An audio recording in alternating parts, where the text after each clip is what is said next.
Aquella capa de lana raída no era un estandarte de guerra, pero ante ella temblaba el orden de Roma. Era el alba de un día de primavera del año 85 después de Cristo, bajo el reinado del emperador Domiciano. En las afueras de la próspera Calleva Atrebatum, en la provincia de Britania, el pequeño asentamiento de Vicus Alfaris despertaba a un silencio antinatural. 300 libertos britanos, hombres y mujeres de las canteras y los campos, flanqueaban la calzada principal en una formación solemne. No portaban armas, no proferían gritos de rebelión, su poder residía en su quietud disciplinada, en sus miradas fijas en la humilde casa de un alfarero. Al frente de la multitud, un anciano capataz sostenía la capa doblada con una reverencia ceremonial. La patrulla local, liderada por el magistrado Tito Licinio Longo, observaba paralizada, incapaz de comprender si aquello era un homenaje, o una amenaza velada, una grieta que se abría en la superficie del imperio. Antes de aquel amanecer tenso, la vida en Vicus Alfaris transcurría al ritmo del barro y el fuego. El aire olía perpetuamente a arcilla húmeda, a humo de leña y a la lluvia incesante que convertía los caminos en un lodazal. El asentamiento era un lugar suspendido entre dos mundos, una cicatriz en el paisaje. Las casas de entramado de madera de los colonos romanos se alzaban con una geometría orgullosa junto a las toscas chabolas de adobe y zarzo de los britanos nativos, una coexistencia forzada y silenciosa. El progreso romano, con sus calzadas rectas y su burocracia, se había impuesto sobre los densos bosques de robles cubiertos de niebla, pero los lugareños aún creían que en su interior moraban los espíritus de sus ancestros. Era una paz frágil, mantenida no por la confianza, sino por el peso de las legiones que patrullaban las fronteras de la memoria y el territorio. En este mundo de pragmatismo y supervivencia, crecía Aulo Cornelio Lupo. A sus 14 años, su vida era una rutina dictada por el taller de su padre. Se levantaba antes del amanecer para acarrear agua del pozo y apilar la leña para el horno que cocía las vasijas. Sus manos, aunque jóvenes, estaban siempre manchadas de arcilla, un estigma de su oficio. Aprendía el arte de la alfarería no con la pasión de un artesano, sino con una resignación callada, como si cumpliera una condena heredada. Su padre, Marco Cornelio Prisco, era un hombre severo, cuya alma había sido moldeada por las deudas y el miedo a la indigencia. Para él, la compasión era un lujo. Pero Aulo guardaba un consuelo secreto: las historias de su abuela britana, que le hablaba de un honor que no se ganaba en la batalla, sino al reconocer la dignidad de los caídos, un código que chocaba con el mundo romano de su padre. En los márgenes de esta comunidad, existía una figura que todos preferían ignorar, un mendigo anciano, un espectro consumido por el tiempo y la miseria. Su nombre era Segovax, aunque para los habitantes de Vicus Alfaris era simplemente una sombra anónima. Su cuerpo demacrado se acurrucaba en los vertederos, sacudido por una tos profunda que parecía arrancar las piedras de sus pulmones. Tenía el rostro surcado por el frío y las llagas de la intemperie, y sus ojos, hundidos en cuencas oscuras, habían perdido casi todo su brillo. Era uno de tantos despojos humanos que el imperio dejaba a su paso, un antiguo esclavo de las canteras cercanas, expulsado cuando sus fuerzas menguaron, y su cuerpo se convirtió en una carga inútil. Era la encarnación silenciosa del pragmatismo romano, un hombre cuyo valor se había extinguido junto con su capacidad de producir. La ley y el orden en Vicus Alfaris tenían un rostro y un nombre: Tito Licinio Longo. Un centurión retirado de la prestigiosa Legio Etis Equis Valeria Victrix, ahora servía como asterisco a Edil Asterisco, el magistrado local encargado de mantener la paz. Era un hombre de unos 50 años, de espalda rígida y mirada penetrante, un firme creyente en la superioridad del orden romano. Para él, el mundo se dividía claramente entre la civilización y la barbarie, y los nativos britanos, incluso los libertos que trabajaban pacíficamente, pertenecían a esta última categoría. Los observaba con una mezcla de desprecio y una recelosa vigilancia, convencido de que bajo su aparente sumisión, latía un resentimiento ancestral. Cualquier reunión de más de 3 britanos era para él, el germen de una posible insurrección, una amenaza al control de Roma que debía ser sofocada con rapidez y sin vacilación. La vida de Aulo Cornelio Lupo estaba grabada en el ciclo del barro y el amanecer, una melodía monótona dictada por la necesidad. Cada mañana, antes de que el primer rayo de sol se atreviera a traspasar la perpetua neblina de Britania, el eco lejano de una asterisco buxina asterisco desde la guarnición de Calleva Atrebatum, marcaba el inicio de su jornada. No era una llamada a la gloria, sino un recordatorio implacable del orden que regía su existencia. El aire gélido y húmedo se aferraba a sus pulmones mientras salía de la modesta vivienda, el olor a turba quemada y a tierra mojada impregnándolo todo. Su primer deber era siempre el mismo: el pozo. El agua helada que extraía, cubo tras cubo, parecía robarle el calor de las manos, dejándolas entumecidas y rojas, un preludio del frío que se instalaría en sus huesos durante las largas horas de trabajo en el taller familiar. Dentro del taller, el silencio era una entidad casi física, rota solo por el chasquido seco de la arcilla al ser golpeada, o el murmullo áspero de su padre, Marco Cornelio Prisco, dando una orden. Marco era un hombre forjado en la ansiedad, cuya espalda se había curvado no por la edad, sino por el peso de las deudas y el miedo a la miseria. Rara vez miraba a su hijo a los ojos. Su atención estaba fija en las vasijas, en las ánforas y en los cuencos que debían ser perfectos, no por orgullo artístico, sino porque cada pieza defectuosa era un paso más cerca de la ruina.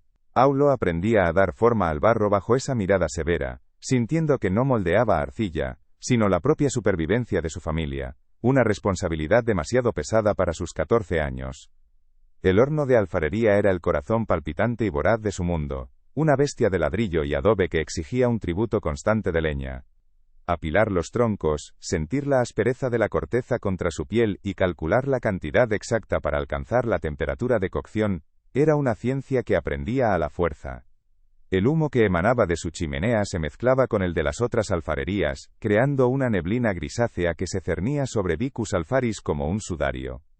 Para Aulo, el calor sofocante del horno no era reconfortante sino una amenaza latente, un recordatorio del fuego consumidor del hambre y la necesidad que su padre tanto temía, un monstruo al que debían alimentar cada día para que no los devorara a ellos. El aroma del asentamiento era una compleja sinfonía de trabajo y vida. Al olor dominante de la arcilla húmeda y el humo de los hornos se unía el perfume rústico del pan de cebada cociéndose en los hogares vecinos, el acre olor del metal que llegaba desde la pequeña forja del herrero, y el hedor terrenal de los establos donde los mercaderes guardaban sus mulas. Era el olor de una comunidad fronteriza, un lugar funcional y sin adornos, donde cada sonido y cada aroma hablaban de una lucha diaria. Para los colonos romanos, era el olor del progreso, de la civilización impuesta. Para los britanos nativos quizás, era el olor de un mundo que se desvanecía, reemplazado por la lógica implacable del imperio. La geografía del propio Vicus Alfaris era un mapa de la conquista. Las casas de los romanos, como la de Aulo, se erigían con una geometría orgullosa, sus vigas de madera formando ángulos rectos, y sus tejados de tejas rojas desafiando la lluvia. A pocos pasos, casi escondidas tras ellas se agrupaban las cabañas de los libertos y trabajadores britanos, construcciones de adobe y zarzo, de formas redondeadas y orgánicas, como si hubieran brotado de la misma tierra. No había muros que separaran los dos mundos, pero la división era tan real como la calzada de piedra. Era una coexistencia forzada, un silencio tenso donde las miradas se desviaban y las conversaciones se apagaban cuando un romano se acercaba a un grupo de nativos. En medio de su rutina, Aulo se había convertido en un observador silencioso. Mientras sus manos trabajaban la arcilla con una pericia casi automática, sus ojos vagaban hacia los britanos que pasaban por el camino, dirigiéndose a las canteras de Creta o a los campos de cultivo. Veía en ellos una quietud que no era sumisión, sino una resistencia profunda y callada. Notaba los códigos secretos en sus miradas, un destello de entendimiento que cruzaba entre dos hombres al pasar, o los antiguos patrones que a veces un niño trazaba en el barro con una vara cuando creía que nadie miraba. Eran los vestigios de un lenguaje más antiguo que el latín, una historia susurrada en los márgenes del poder romano. Este instinto de observación había sido nutrido por las historias de su abuela. Era una mujer britana de la tribu de los atrébates que, décadas atrás, se había casado con su abuelo, un legionario asentado en la región. Antes de morir, ella le había llenado la infancia de relatos que no hablaban de dioses romanos ni de glorias imperiales. Le hablaba de los espíritus del bosque, de la sacralidad de los robles y sobre todo, de un código de honor que no se medía por las victorias en el campo de batalla, sino por la dignidad con la que se trataba a los caídos, a los ancianos y a los desvalidos. El valor de un hombre, le decía en un latín teñido de su acento nativo, se ve en cómo honra a quien no puede devolverle el favor. Estas enseñanzas chocaban frontalmente con el mundo pragmático de su padre. Para Marco, la compasión era un artículo de lujo, una debilidad que podía costarles el sustento. Veía a los britanos como mano de obra, engranajes en la maquinaria económica que mantenía a flote su taller. Si Aulo se quedaba mirando a un anciano nativo con una expresión pensativa, Marco lo sacaba de su ensoñación con una orden brusca. «Miras las nubes. Las nubes no llenan los cuencos», le espetaba. En su mente, solo existía una jerarquía: el productor, el consumidor y el inútil. Cualquier cosa que no contribuyera a la producción era un lastre, una idea que había calado hondo en la comunidad romana del asterisco Vicus asterisco. La encarnación de este orden romano era Tito Licinio Longo, el asterisco edil asterisco del asentamiento. Un hombre cuya rectitud no estaba solo en su espalda de excenturión, sino en su alma. Patrullaba las calles de Vicus Alfaris, con una mirada que parecía medir y juzgar cada rostro, cada gesto. El metal de su armadura, aunque llano de campaña, brillaba con un pulido desafiante bajo el cielo gris. Para él, los nativos eran un mar de resentimiento latente, una brasa que podía reavivarse en cualquier momento. Cualquier reunión de más de 3 britanos era observada con recelo, sus conversaciones silenciadas por su mera presencia. Era el guardián de una paz impuesta por el miedo, la personificación de la desconfianza que envenenaba el aire. Los britanos, por su parte, habían aprendido el arte de la invisibilidad. Se movían por el asentamiento con una eficiencia silenciosa, sus espaldas encorvadas por el trabajo y sus ojos fijos en el suelo. Habían aprendido que la atención de un romano rara vez traía algo bueno. Sus risas eran escasas y contenidas, sus canciones ancestrales se habían convertido en murmullos tarareados en la intimidad de sus cabañas, lejos de oídos indiscretos.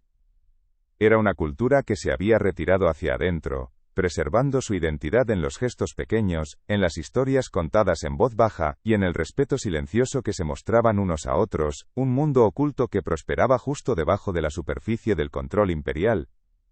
Aulo existía en la frontera incómoda entre estos dos universos. Llevaba un nombre romano y trabajaba en un oficio romano, pero en sus venas corría la sangre de su abuela, y en su corazón resonaban sus historias. Los otros chicos romanos del asterisco Vicus asterisco, hijos de mercaderes o de otros artesanos, a menudo se burlaban de su naturaleza callada, llamándolo Lupo el soñador. Por otro lado, los niños britanos lo miraban con una curiosidad distante, como a una criatura extraña que no pertenecía del todo a la manada de sus amos. Esta soledad, sin embargo, le había otorgado una perspectiva única, la capacidad de ver la humanidad compartida que se escondía bajo las túnicas romanas y los mantos de lana britanos. Los días de mercado, la tensión latente del asterisco Vicus asterisco se hacía más palpable. La calzada se llenaba de granjeros que traían sus productos, de mercaderes que exponían sus mercancías y de legionarios de permiso que buscaban vino y compañía. El aire se llenaba con el estrépito de las negociaciones, una cacofonía de latín vulgar mezclado con los susurros de la lengua britónica. Aulo, a menudo enviado a comprar suministros o a entregar pequeños pedidos, se movía entre la multitud, sintiendo las corrientes invisibles de poder y resentimiento. Veía cómo un colono regateaba con desprecio a un granjero britano por un saco de grano, y cómo el granjero aceptaba con una dignidad herida que era casi imperceptible. En Vicus Alfaris, el miedo era un ciudadano más, uno que no necesitaba casa ni nombre. Era el miedo de Marco a la pobreza, que lo volvía duro y ciego a todo lo demás. Era el miedo de Tito Licinio Longo a la insurrección, que lo convertía en un carcelero de su propia comunidad. Y era el miedo de los britanos a la aniquilación de su cultura, un temor silencioso, que los unía en una solidaridad invisible. Este miedo colectivo era como la lluvia incesante de Britania, a veces una llovizna fina, a veces un aguacero torrencial, pero siempre presente, empapando el alma de todos los que vivían allí, preparándolos para la tormenta que se avecinaba. A medida que el otoño avanzaba, el sol se volvía un visitante cada vez más escaso y tímido. Los días se acortaban, y un frío más profundo y penetrante comenzaba a instalarse en el aire, un presagio del crudo invierno que estaba por llegar. Los bosques de robles que rodeaban el asentamiento perdían sus hojas, sus ramas desnudas se recortaban como dedos esqueléticos contra el cielo plomizo.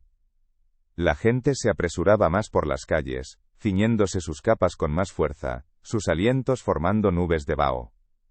Era una época en la que la fragilidad de la vida se hacía más evidente, un tiempo en el que la línea entre la supervivencia y la perdición se volvía peligrosamente delgada, especialmente para aquellos que ya no tenían nada. Era en este ambiente de creciente oscuridad y frío donde la figura de Segovax, el mendigo, se hacía más presente y a la vez más invisible. Su cuerpo acurrucado en los rincones era un recordatorio incómodo de la brutal indiferencia del sistema. Los colonos romanos lo evitaban, viendo en él no a un hombre, sino el fracaso y la enfermedad. Los britanos lo miraban con una piedad callada, pero ellos mismos tenían poco que compartir. Aulo lo veía a menudo en sus idas y venidas, una sombra temblorosa en la periferia de su mundo ordenado. No sabía que ese espectro anónimo era la clave de una historia mucho más grande, una que estaba a punto de estallar, desencadenada por un simple gesto de compasión en una tarde helada. Aquel día, el destino no anunció su llegada con trompetas ni presagios celestiales. Llegó con la caída lenta y despiadada de un aguanieve helada, bajo un cielo del color del plomo que parecía presionar la tierra. La tarde se desangraba en una penumbra prematura, y el frío, más que una ausencia de calor, era una presencia física y agresiva que se infiltraba por las rendijas de las casas y se aferraba a los huesos.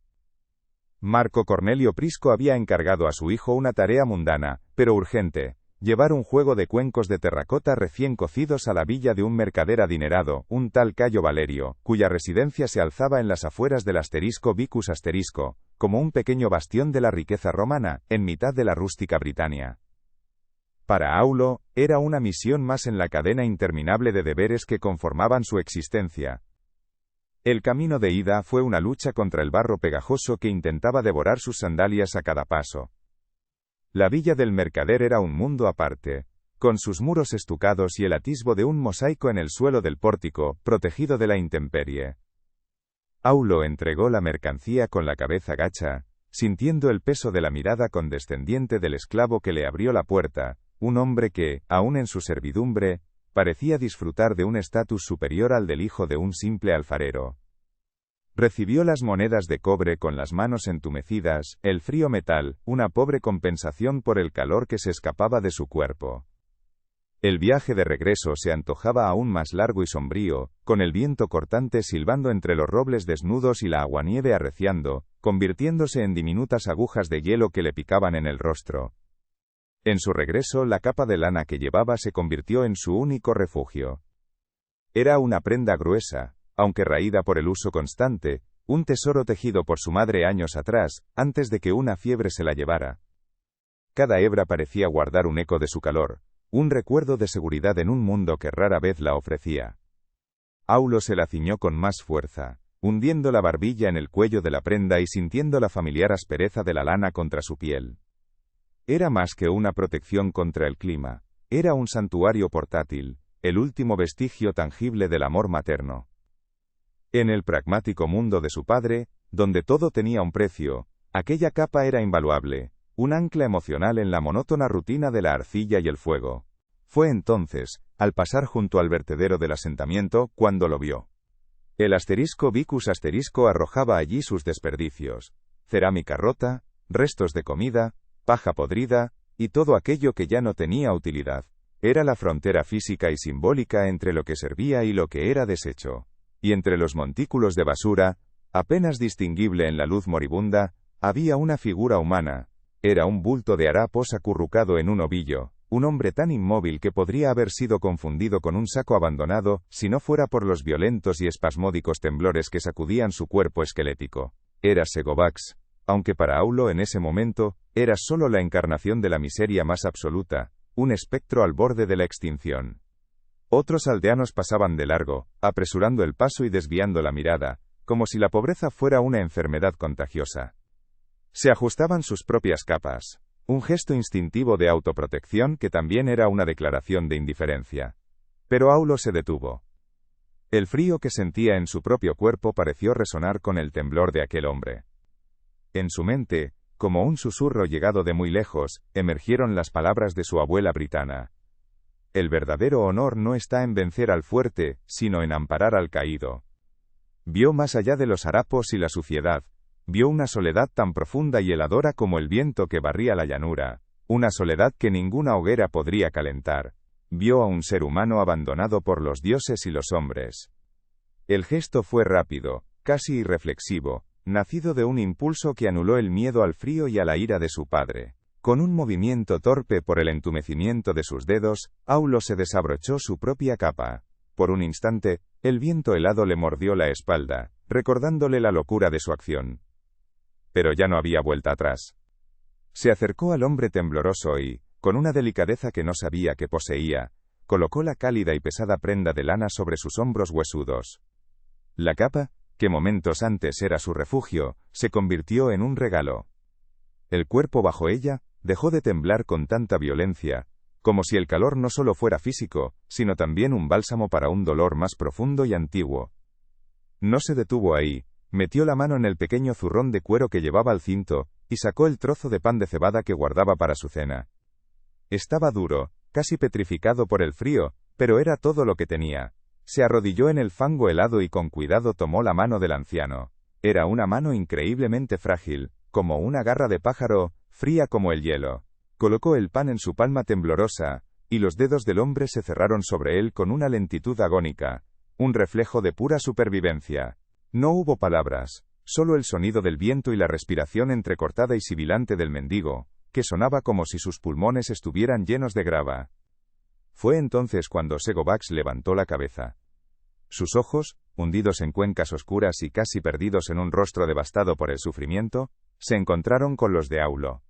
No eran los ojos vacíos de un hombre derrotado. Por un instante fugaz, la neblina del dolor se disipó y Aulo vio algo que lo dejó sin aliento. Un destello de una autoridad ancestral, una dignidad inquebrantable que no tenía nada que ver con la miseria de su cuerpo.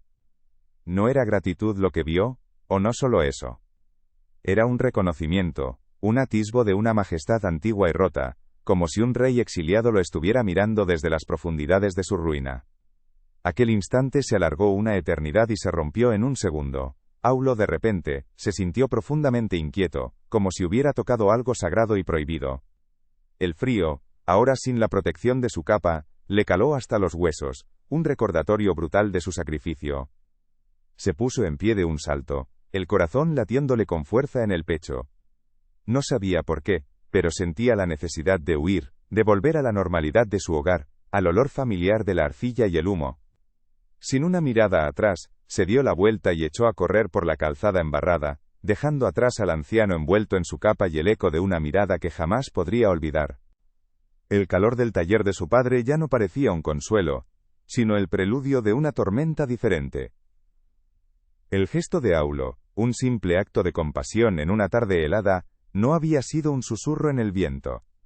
Había sido una piedra arrojada a un estanque silencioso, y las ondas que generó, invisibles para él en ese momento, estaban destinadas a crecer hasta sacudir los cimientos mismos de su pequeño mundo, enfrentando el pragmatismo de Roma con un código de honor que el imperio creía haber enterrado hacía mucho tiempo bajo sus calzadas y sus leyes. Cuando Aulo regresó a la casa, el frío que sentía no era solo el del viento en su espalda desprotegida. Era un frío interno, una premonición de la tormenta que estaba a punto de desatarse dentro de las paredes de su propio hogar. El calor del taller, que normalmente era un refugio contra la humedad de Britania, se sentía ahora como una acusación, el aliento de la bestia de fuego que su padre alimentaba con tanto esfuerzo, y que él había traicionado por un impulso inexplicable. Entró en silencio, con el corazón martilleándole en el pecho, un tambor de guerra anunciando una batalla doméstica. Su padre, Marco Cornelio Prisco, levantó la vista de la rueda de alfarero, y sus ojos, acostumbrados a detectar la más mínima imperfección en la arcilla, se posaron inmediatamente en el espacio vacío sobre los hombros de su hijo. El silencio que siguió fue más pesado y aterrador que cualquier grito. La furia de Marco no fue un torrente ruidoso, sino un colapso silencioso y terrible. Su rostro, curtido por el calor del horno y la ansiedad, pareció hundirse sobre sí mismo. Dejó la herramienta que tenía en la mano con una lentitud deliberada, y en ese gesto se contenía todo el peso de su miedo a la ruina. Se acercó a Aulo, y el chico pudo oler el sudor del trabajo y el pánico agrio que emanaba de su padre. La bofetada fue seca, precisa, el sonido resonando en el taller como una vasija que se rompe. No fue un acto de malicia, sino de puro terror. Las palabras que siguieron, un siseo bajo y tembloroso, fueron más crueles que el golpe. Eran la voz de la desesperación, la letanía de un hombre que contaba cada moneda de cobre. Le habló del coste de la lana, de las semanas de trabajo que representaba, de la estupidez de abrigar a un muerto para que los cuervos tuvieran un festín más cálido. Para Aulo el escozor en su mejilla era un dolor distante, eclipsado por la profunda vergüenza que le quemaba por dentro. No era la vergüenza de su acto, sino la de haber provocado tal abismo de terror en su padre. No podía explicar el porqué de su gesto, pues ni él mismo lo comprendía del todo. Las palabras de su abuela sobre el honor parecían ahora un cuento infantil, inútil, frente a la dura realidad del hambre y la deuda. Se quedó allí, inmóvil, mientras la ira de su padre se agotaba, dejando tras de sí un silencio denso y glacial. El taller, su mundo entero, se había encogido hasta convertirse en una celda de desaprobación. El vínculo con su padre, ya de por sí frágil, se había agrietado, quizás irreparablemente, y en esa grieta soplaba un viento más gélido que el de cualquier invierno. La historia del acto de Aulo se escapó de las paredes del taller como el humo del horno, extendiéndose por el *vicus* con una rapidez implacable. Marco, en su angustia la contó en la *taberna local esa misma noche, no como una queja, sino como el lamento de un hombre traicionado por la sangre de su propia sangre. Los otros colonos romanos, mercaderes y artesanos, escucharon la historia con una mezcla de lástima y desdén. Pronto, el nombre de Aulo se convirtió en sinónimo de insensatez. Lupo el simplón, murmuraban unos. El chico tiene más lana en la cabeza que sobre los hombros, bromeaban otros. Para ellos, en su mundo regido por el pragmatismo y el beneficio, la compasión sin recompensa era la forma más pura de la locura, una debilidad que el duro clima de Britania no perdonaba. La noticia llegó inevitablemente a oídos de Tito Licinio Longo. Un legionario de patrulla le informó del chismorreo del día como una nota sin importancia al final de su informe. El *edil escuchó con su habitual impaciencia, su rostro una máscara de desinterés. Para él, el incidente no era más que la confirmación de sus prejuicios. Vio en el gesto de Aulo la prueba irrefutable de la impureza de su sangre mestiza, la herencia britana que, en su opinión, corrompía la lógica y la disciplina romanas. No era un asunto de orden público, ni una amenaza. Era simplemente patético.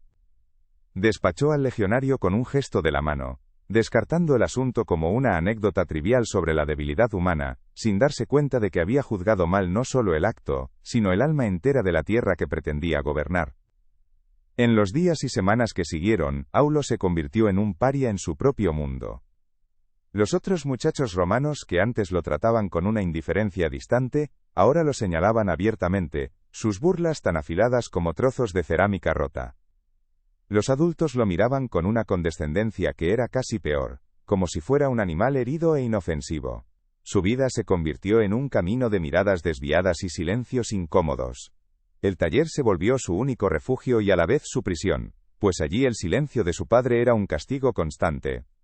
Soportaba su aislamiento con una quietud que los demás confundían con vergüenza, pero en su interior, algo nuevo y resiliente estaba echando raíces, una certeza silenciosa, que no necesitaba la aprobación de nadie.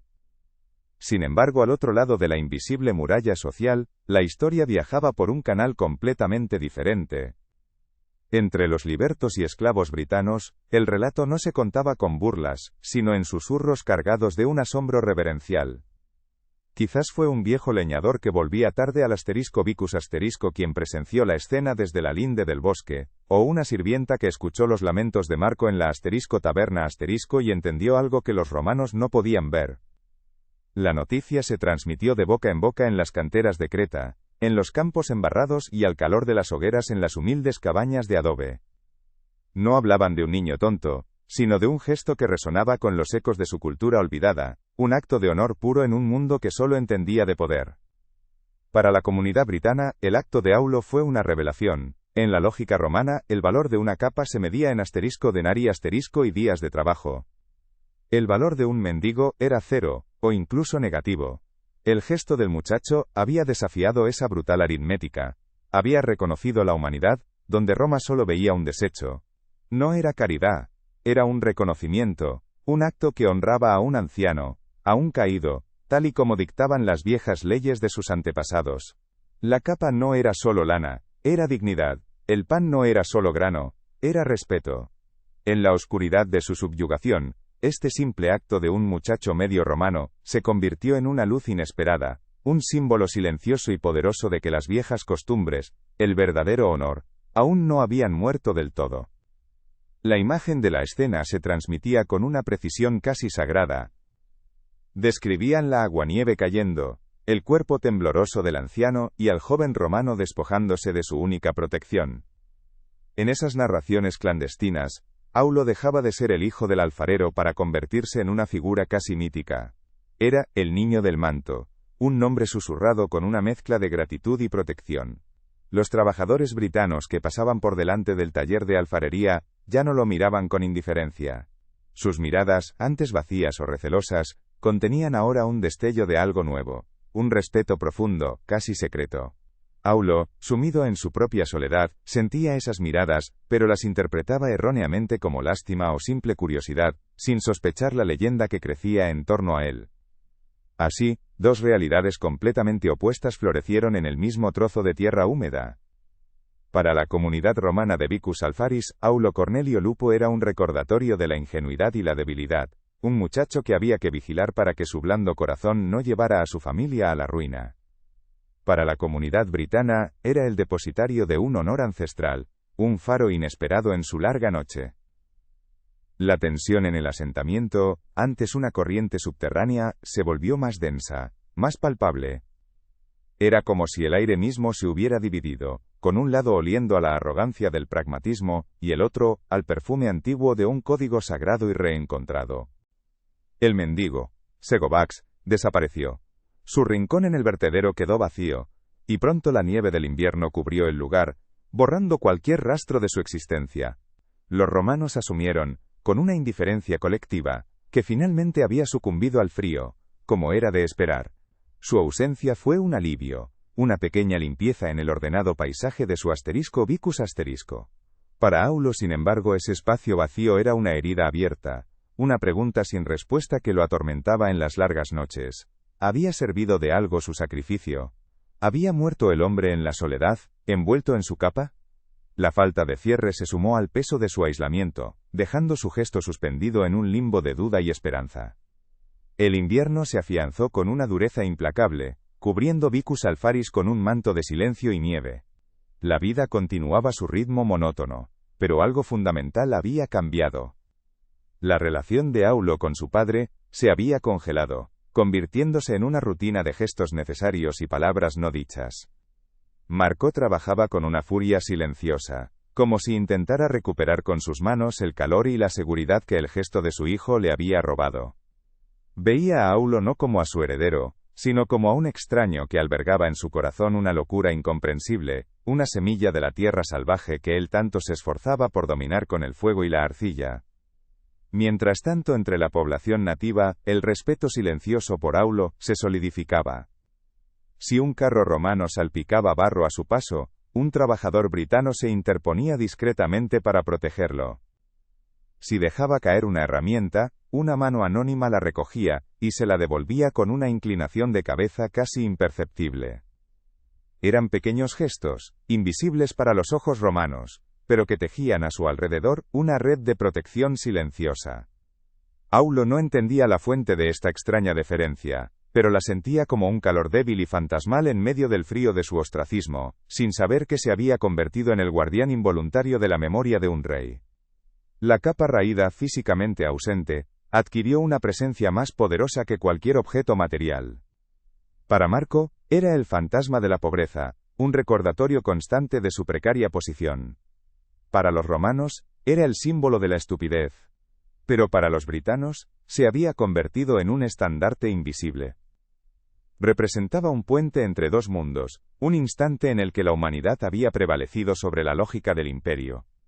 La historia del niño y el mendigo se convirtió en un cuento para dormir susurrado a los niños, una lección de que el verdadero valor no residía en la espada o la moneda, sino en la capacidad de ver a un hermano en el rostro del desamparado. Así, el invierno transcurrió en un estado de quietud precaria, como la calma que precede a una gran tormenta. Aulo continuaba su trabajo en el taller, sus manos moldeando la arcilla con una habilidad cada vez mayor, mientras su alma era moldeada por el aislamiento y la duda. No sabía que su simple acto de compasión había sembrado una semilla en el corazón helado de la Britania conquistada. Una semilla que yacía latente bajo la nieve, esperando el deshielo de la primavera, esperando el antiguo llamado de Beltane para germinar y revelar una verdad que sacudiría los cimientos de su pequeño mundo, y le daría un nuevo y terrible peso a la capa que una vez llamó suya. El tiempo, ese escultor implacable que todo lo erosiona, comenzó su lento trabajo sobre la memoria de Vicus Alfaris. El invierno, con su furia blanca y su silencio sepulcral, finalmente cedió. La nieve se retiró como un ejército derrotado, dejando tras de sí un paisaje de barro y charcos grises, un mundo despojado de su pureza, y reducido a su cruda y húmeda realidad. Con el deshielo, el incidente de la capa pareció disolverse en la memoria de la comunidad romana. El recuerdo agudo de la insensatez de Aulo se convirtió en un chismorreo desvaído, una anécdota que ya no provocaba burlas, sino una indiferencia resignada. El viejo mendigo, Segovax, fue oficialmente olvidado. Se asumió, sin necesidad de palabras, que su cuerpo anónimo había sido reclamado por el frío, convirtiéndose en parte de la tierra anónima que el imperio pisaba sin consideración. Su ausencia no dejó un vacío, sino un alivio tácito, la eliminación de una pequeña imperfección en el ordenado mundo del asterisco Vicus asterisco. Para los romanos del asentamiento, la vida retomó su curso con la inexorable lógica del pragmatismo. Tito Licinio Longo, el asterisco aedil asterisco, había archivado el asunto en su mente como un caso cerrado, una prueba menor pero definitiva de la debilidad inherente a la sangre mestiza, una mancha que afortunadamente no había contaminado el orden público. Los mercaderes y artesanos volvían a sus libros de cuentas y a sus talleres, sus preocupaciones centradas en los precios del grano y las próximas ferias. Aulo ya no era el centro de su desprecio, sino una figura periférica marcada por una reputación de ingenuidad. La hostilidad activa se había desgastado hasta convertirse en una condescendencia pasiva, una especie de piedad distante reservada para los tontos y los débiles. Era una cicatriz social, no una herida abierta, una marca que lo definía en silencio, recordándoles a todos que la compasión, en aquella frontera, era una moneda sin valor. La herida más profunda, sin embargo, se había instalado en el corazón del hogar de los Cornelio. La furia de Marco se había enfriado, pero el calor nunca regresó. El taller de alfarería, antes un espacio de aprendizaje y rutina compartida, se convirtió en un territorio de silencio y distancia. Padre e hijo trabajaban uno al lado del otro, sus movimientos sincronizados por años de práctica, pero sus almas se movían en órbitas separadas. El único lenguaje que compartían era el de la arcilla, la cantidad de agua necesaria, la temperatura del horno, el peso de una vasija terminada. Marco ya no gritaba, pero su silencio era un reproche constante, una muralla de decepción que Aulo no sabía cómo escalar. Cada pieza que salía del horno era un recordatorio de la supervivencia, y cada mirada de su padre, una acusación de haber puesto en riesgo ese frágil equilibrio. Aulo, por su parte, había absorbido el ostracismo y la desaprobación paterna, y estos se habían asentado en su interior no como vergüenza, sino como una extraña forma de madurez. El niño que actuó por un impulso ciego se había desvanecido, reemplazado por un joven más callado, más observador, cuya soledad le había otorgado una nueva profundidad de visión. Sus ojos ya no solo veían a los britanos como una masa anónima de trabajadores. Ahora buscaba en sus rostros un eco de la mirada del anciano, un atisbo de esa dignidad rota que lo había perseguido durante todo el invierno. Empezó a notar los detalles que antes se le escapaban. La forma en que una madre trenzaba el pelo de su hija con un patrón antiguo, el respeto con que los hombres mayores eran escuchados, la tristeza ancestral que se ocultaba en el fondo de sus ojos. Se había convertido, sin saberlo, en un estudioso de un mundo invisible. Mientras el olvido se asentaba en el lado romano del asterisco Vicus asterisco, la memoria florecía en el otro. El silencio de los britanos era de otra naturaleza. No era vacío, sino reverencia. La historia del niño del manto no se desvaneció, sino que echó raíces, convirtiéndose en un cuento susurrado al calor de las hogueras. Una leyenda íntima que reforzaba su identidad colectiva en un mundo que intentaba borrarla. Este respeto no se manifestaba en palabras, sino en gestos casi imperceptibles. Si Aulo caminaba por la calzada embarrada, un trabajador se desviaba para no salpicarle. Si una herramienta se le caía de las manos, alguien la recogía, y la dejaba a su alcance sin buscar reconocimiento. Eran pequeños actos de una lealtad silenciosa, una red de protección invisible tejida a su alrededor, cuyo significado él no podía comprender del todo, pero cuyo calor sentía como un consuelo fantasmal. La capa ausente se convirtió en un objeto con más presencia que cualquier prenda real. Para Marco, seguía siendo el espectro de la ruina, un recordatorio tangible de la fragilidad de su existencia. Para Aulo, era una imagen grabada a fuego en su mente, la fuente de una pregunta que lo atormentaba en las noches de insomnio. ¿Había servido de algo su sacrificio? ¿Había muerto aquel hombre solo en el frío, o la capa le había ofrecido un último instante de consuelo? Esta incertidumbre era una carga pesada, un gesto suspendido en el vacío que le impedía encontrar paz. La lana raída se había transformado en un símbolo complejo de honor, culpa y un misterio sin resolver, un peso que llevaba sobre sus hombros con más firmeza que la propia prenda. La primavera trajo consigo los sonidos del imperio en la distancia. A veces, el viento del este traía el eco lejano de las *Bucinae* de una cohorte en marcha, un recordatorio de que su pequeño drama personal era una nota insignificante en la gran sinfonía de la conquista romana. Las noticias llegaban de las campañas en el norte, de las victorias de Agrícola en Caledonia, de nuevas tierras sometidas a la ley y el impuesto. Roma seguía avanzando, implacable y ajena a los susurros de un pequeño asentamiento en Britania. Esta vasta indiferencia del poder hacía que el gesto de Aulo y la reacción de los britanos fueran aún más significativos. Un universo de honor y lealtad que existía y prosperaba en las grietas, ignorado por la maquinaria imperial que creía haberlo aplastado todo. El cambio en Aulo se reflejó en su oficio. Sus manos, ahora más seguras y diestras, se movían sobre la arcilla con una nueva autoridad. Ya no era un aprendiz que seguía órdenes, sino un alfarero que comenzaba a encontrar su propia voz en el barro.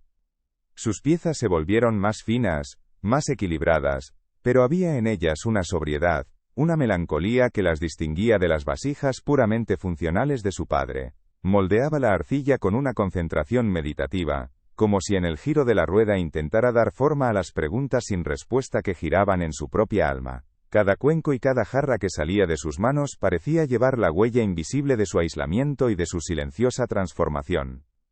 La división en Vicus Alfaris se había solidificado. La incómoda coexistencia se había convertido en una segregación tácita.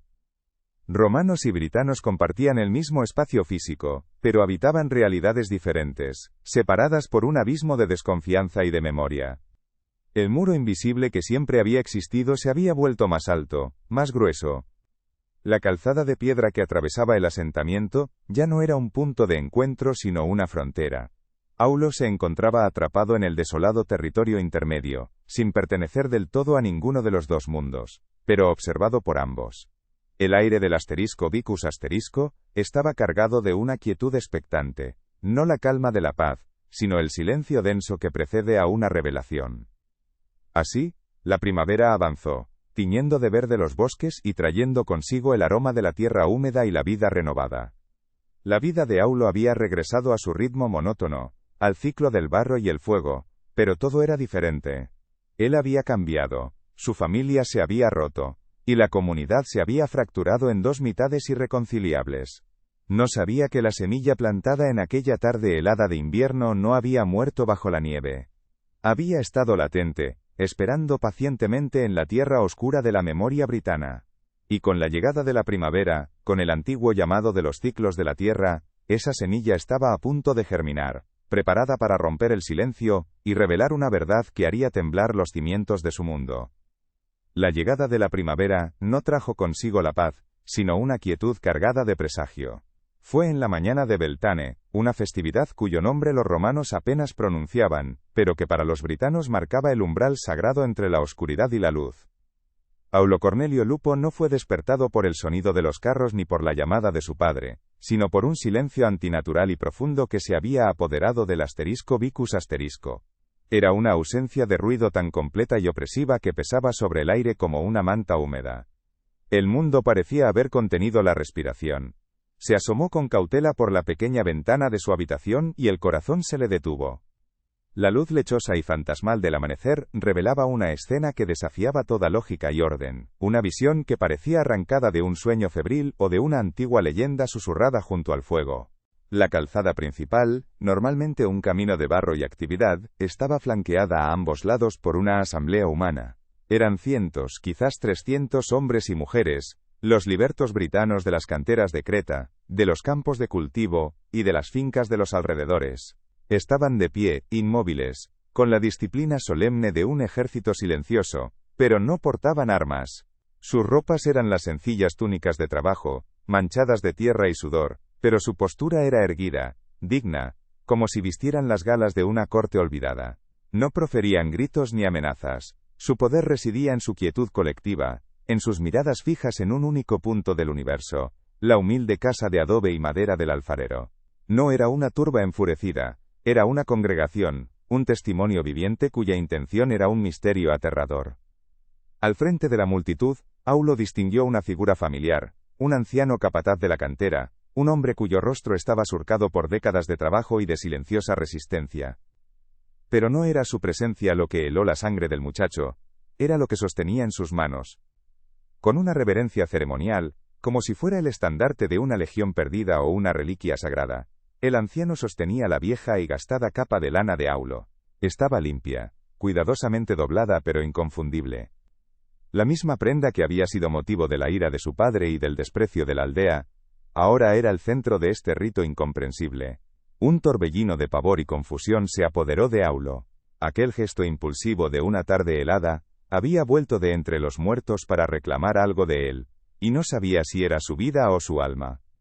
El silencio fue profanado por el sonido del orden romano. Tito, Licinio Longo, el asterisco a edil asterisco, apareció en el extremo de la calzada, flanqueado por un puñado de legionarios de la patrulla local, sus cascos y corazas brillando con una luz metálica y fría. Su rostro era una máscara de furia y recelo.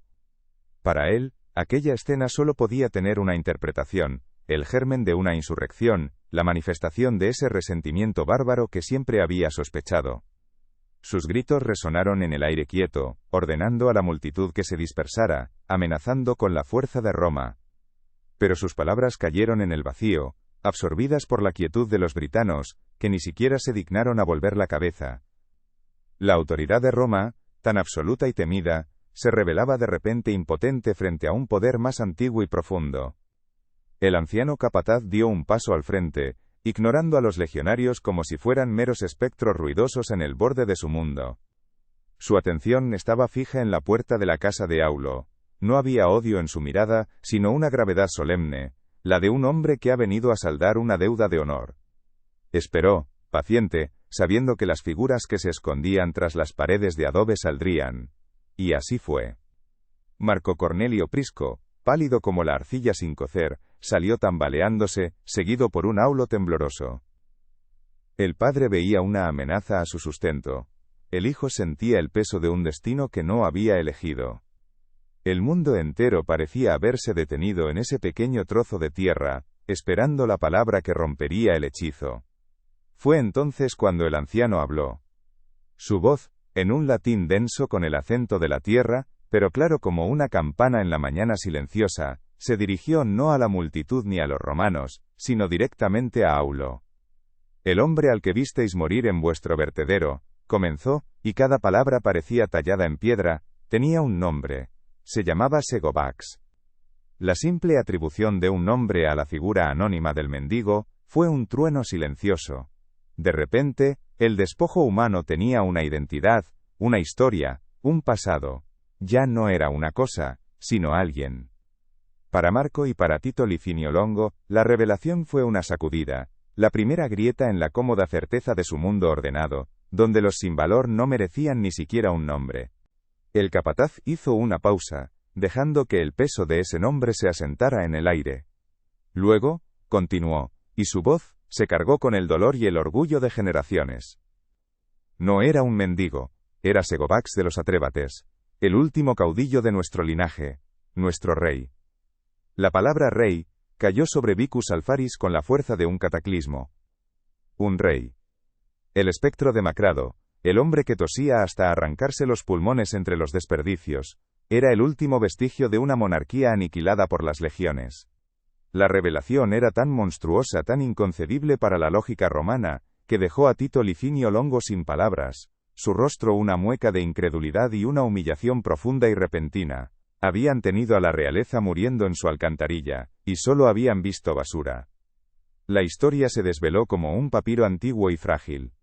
El anciano explicó que Segovax, liberado de las canteras por viejo e inútil, había elegido morir en la oscuridad y el anonimato antes que convertirse en un trofeo para la piedad romana o en un espectáculo de su decadencia. Esa noche, continuó el capataz, uno de los nuestros lo encontró, guiado por un instinto que vosotros habéis olvidado. Estaba muriendo, pero su espíritu estaba en paz. Sus últimas palabras no fueron de dolor ni de amargura. Fueron sobre un muchacho de corazón romano y alma britana, que le había devuelto la dignidad de un hombre, cubriéndolo no con una capa sino con honor. El dolor de Aulo, la duda que lo había atormentado durante meses, encontró por fin un nombre y un rostro. Ahora la presencia de la multitud cobraba un sentido abrumador. No estamos aquí por venganza, aclaró el anciano, su mirada encontrando la de Aulo con una intensidad que lo atravesó.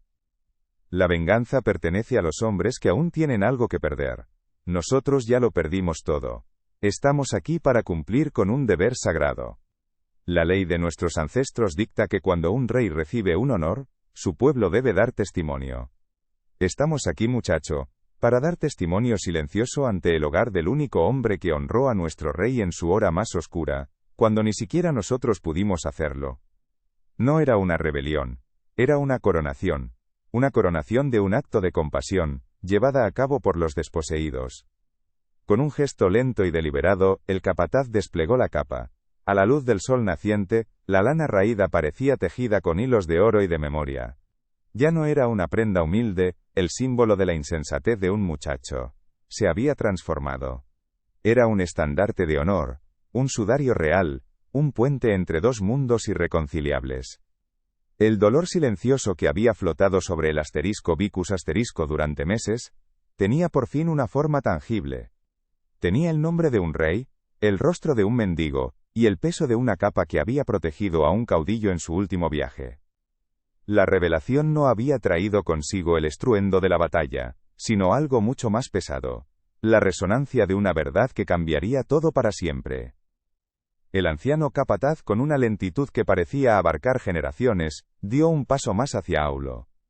Sus manos, curtidas y agrietadas por la piedra de la cantera, sostenían la capa con una delicadeza propia de un sacerdote que presenta una ofrenda sagrada. No era una devolución, sino una unción. Un acto de transferencia. Colocó la prenda doblada en los brazos extendidos del muchacho, que la recibió con un temblor que no era de frío. Los dedos de Aulo rozaron la lana familiar, y sintió un peso que no era de este mundo, el peso de una historia que no sabía que había iniciado. La capa había dejado de ser una simple protección contra la intemperie, ahora era una reliquia, un sudario real, el testimonio tejido de un honor que había sobrevivido al acero de las legiones. El silencio que envolvía la escena era tan denso y sagrado que ni el viento se atrevía a profanarlo. Cumplido el rito, la marea humana se retiró. Sin una sola palabra, sin un gesto de despedida, la congregación de 300 britanos se dio la vuelta, y comenzó a dispersarse con la misma disciplina solemne con la que había llegado. Sus espaldas encorvadas por el trabajo, parecían ahora los pilares de una catedral invisible y en movimiento.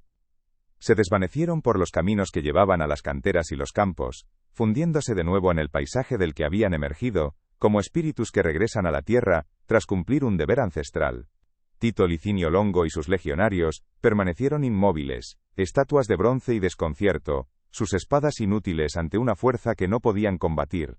El abismo entre el mundo romano y el britano, que por un instante pareció cerrarse, volvía a abrirse, más profundo e insondable que nunca. Marco Cornelio Prisco no volvió a mirar a su hijo con ira. En los ojos del alfarero, la furia había sido reemplazada por una expresión de incomprensión y profunda vergüenza. El hombre que había medido el mundo en asterisco denarii asterisco y vasijas vendidas, se enfrentaba ahora a una contabilidad del alma para la que no tenía herramientas. Había abofeteado a su hijo por un acto que un pueblo entero consideraba sagrado. Había despreciado una capa que había servido de mortaja a un rey. Ese conocimiento lo rompió por dentro, dejando un silencio en su corazón que ningún fuego de horno podría volver a calentar. A su lado, Tito Licinio Longo sintió por primera vez el suelo de Britania temblar bajo sus sandalias. El orden del mundo, tan claro y jerárquico, se había desmoronado, revelando que bajo la superficie de su autoridad latía un reino de lealtades y honores que su poder nunca podría tocar. Aulo no encontró la gloria en aquel amanecer, sino un aislamiento más profundo y definitivo. Se había convertido en una leyenda, el niño del manto, pero las leyendas no caminan entre los hombres. Para los romanos, era un recordatorio viviente de su ceguera, una figura incómoda cuya sola presencia era una acusación silenciosa. Para los britanos, era un símbolo sagrado, alguien a quien venerar desde la distancia, pero no alguien con quien compartir el pan.